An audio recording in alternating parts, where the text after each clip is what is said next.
Throughout industry, workers on production jobs are often paid a piece rate, which fixes a wage payment to each completed unit of work.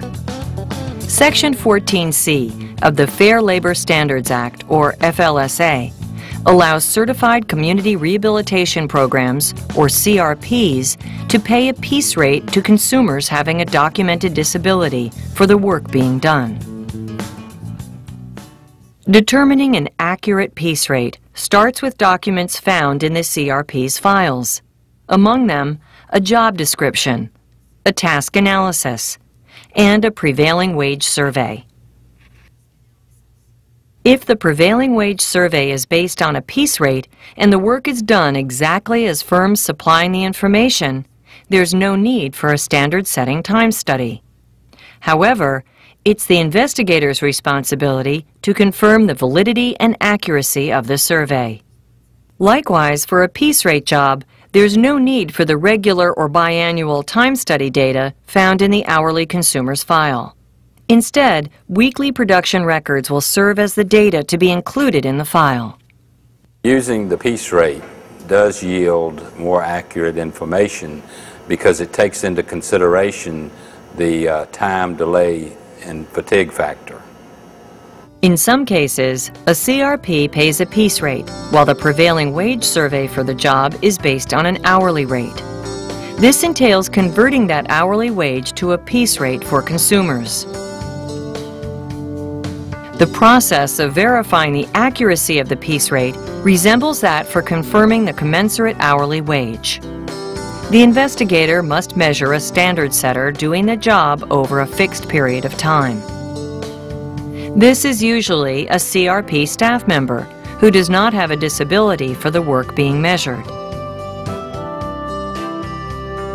Before beginning, the investigator should review the task analysis for the steps involved in doing the job correctly, noting its starting and stopping points. As with hourly time studies, the standard setter should have the opportunity to learn the job and perform it easily, without hesitation. For accuracy, timings should begin and end at the same points. All steps related to correct performance should be measured in the time study, including any setup activities, packaging, counting, boxing, or occasional actions like retrieving supplies. The standard time study should continue for a minimum of 20 minutes or 20 products to provide reliable data and make calculating an hourly piece rate more convenient. The investigator should make sure the standard setter is working at a normal pace with fluid, unhurried movements that could be sustained over an entire shift. After collecting the standard time study data, the investigator can begin calculating the piece rate. This involves computing a raw time average for each piece. Then the investigator adds to it the required allowance for personal, fatigue, and delay factors to get a pieces per hour figure. Dividing the prevailing hourly wage by the pieces per hour will produce a piece rate that the investigator can compare to the CRP's existing piece rate. If the CRP's piece rate standard falls within 10% of the investigator's calculated piece rate, it's considered acceptable. As a result, time studies of individual consumers are not necessary. The investigator may spot check other consumer files for accuracy or review other production jobs using the same method. Generally, if CRP's piece rate standards differ by more than 10% from investigators' calculated piece rate, the CRP should redo its time study in the presence of the investigator to demonstrate its accuracy. CRPs are required to do prevailing wage surveys at least once a year so that the proper pay will be set on the commensurate pay for the consumers based on the wages being paid in industry and the community where the CRP is.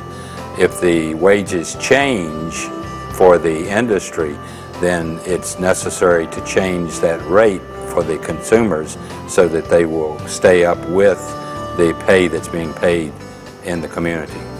In a piece rate task, normally the processes don't change. So as long as the processes don't change, the piece rate could be used over time. In a service-oriented job, there are a lot of variables to consider. With those variables, new tools, new equipment, variation in weather or demand, the time that it would take to do a service job can change. Paying consumers a piece rate often reflects more accurately their productivity because it's based on the work they actually complete. But it requires precision and accuracy, especially when converting prevailing hourly wages to piece rates. Failing to do this correctly can result in a CRP underpaying consumers and may require significant back wage payments and penalties. It's important to be accurate on the consumer piece rate because you want to pay them accurately and pay them the right amount of money. If you're cited not being accurate on that, you can be required to pay back the pay for up to 2 years, and you could be cited with a violation.